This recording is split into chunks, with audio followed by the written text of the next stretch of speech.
కాలు విరిగినందుకు ట్రీట్మెంట్ చేస్తే ఫలితం మరణమా? వైద్య సిబ్బంది నిర్లక్ష్యం కారణంగానే చనిపోయినందున గని ప్రమాదంగా గుర్తించాలని సిఐటియు రాష్ట్ర ప్రచార కార్యదర్శి మొండె శ్రీనివాస్ డిమాండ్ చేశారు.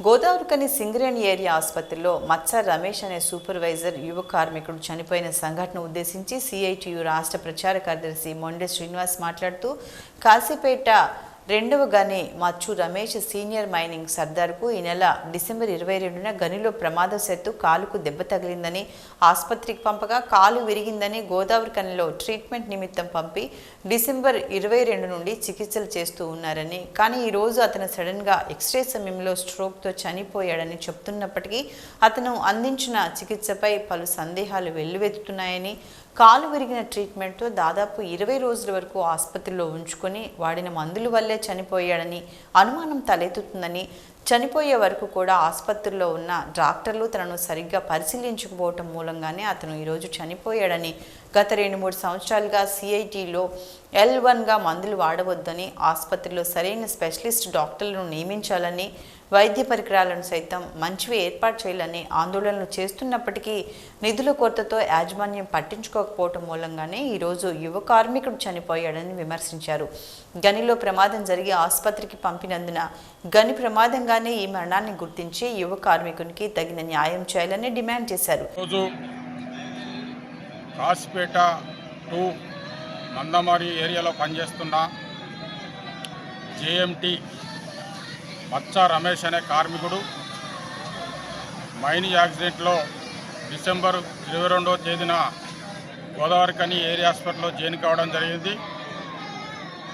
దురదృష్టవశాత్తు ఈరోజు ఎక్స్రే తీసే టైంలో స్ట్రోక్కు గురై చనిపోవడం జరిగింది. ఇది పూర్తి యాజమాన్య హాస్పిటల్ నిర్లక్ష్యం వల్లనే జేఎంటీ కార్మికుడు చనిపోవడం జరిగిందనేది సింగరేణి కాలనీస్ ఎంప్లాయీస్ యూనియన్ సిఐటిగా భావిస్తూ ఉన్నాం.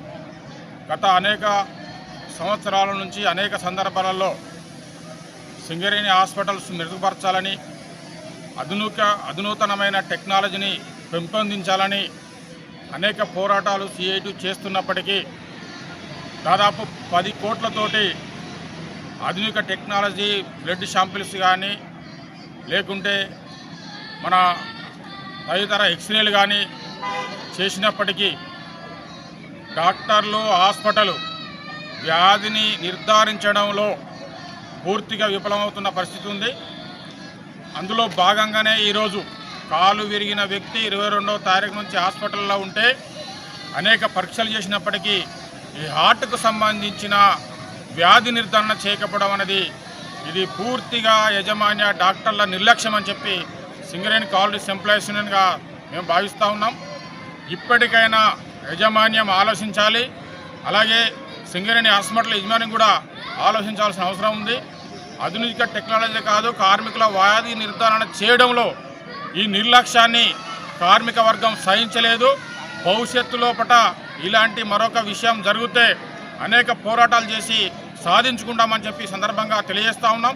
ఇప్పటికైనా ఈ జిఎంటీ పిలగానికి మైన్ యాక్సిడెంట్గా ట్రీట్ చేసి సింగరేణి కంపెనీ నుంచి రావాల్సిన అన్ని బెనిఫిట్స్ ఇవ్వాలని చెప్పి సింగరేణి కాలనీస్ ఎంప్లాయీస్ యూనియన్ సిఐటిగా డిమాండ్ చేస్తూ ఉన్నాం.